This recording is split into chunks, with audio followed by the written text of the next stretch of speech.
జగన్ చనిపోయాక విజయం ఎప్పుడు ఇట్లా రోడ్డును పడేయలేదు కదా కుటుంబాన్ని. ఉమ్, షర్మిల పడేసినట్టుగా ఉమ్, జగన్ ఎప్పుడు పడేయలేదుగా పోనీ.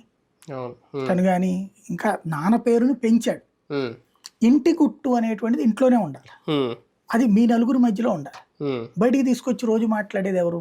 అంతే కదా. అవును. లేదు పోనీ అన్న చెడ్డోడు, ఆ రోజు నేను వచ్చేయాలి కదా. ఉమ్, ఆ రోజునంతా మా అన్న మంచోడు, ఉమ్, వివేకానంద రెడ్డిని బాగా చూసుకుంటాడని ఇద్దరు చెల్లెళ్ళు చెప్పి ఉమ్, ఎప్పుడైతే ఆస్తులన్నీ మాకు కూడా ఇప్పుడు వీళ్ళ దగ్గర నాకు అర్థమైన పరిస్థితి వరకు ఏంటంటే, ఉమ్, రాజశేఖర్ రెడ్డి తను చనిపోయే ముందు అంటే చనిపోతాను అనుకోలేదు, కానీ ఎప్పుడో తన ఆస్తిని ఇప్పుడు ఈవెన్ వివేకానంద రెడ్డి అయినా ఒక సంస్థల పేరుతో పెట్టేసేసి షేర్స్ 3 పర్సన్స్కి డివైడ్ చేసేసాడు. ఉమ్, రాజశేఖర్ రెడ్డి, షర్మిల, విజయమ్మ, జగన్.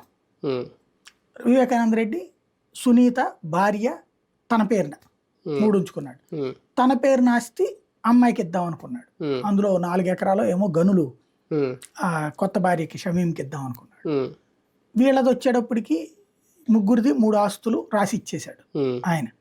ఆ డబ్బులు వచ్చేసినాయి. ఆస్తి అదే అమ్ముకుంటే అమ్మాయి తెలంగాణ ఉమ్, ఉమ్, ఉమ్. ఎన్నికల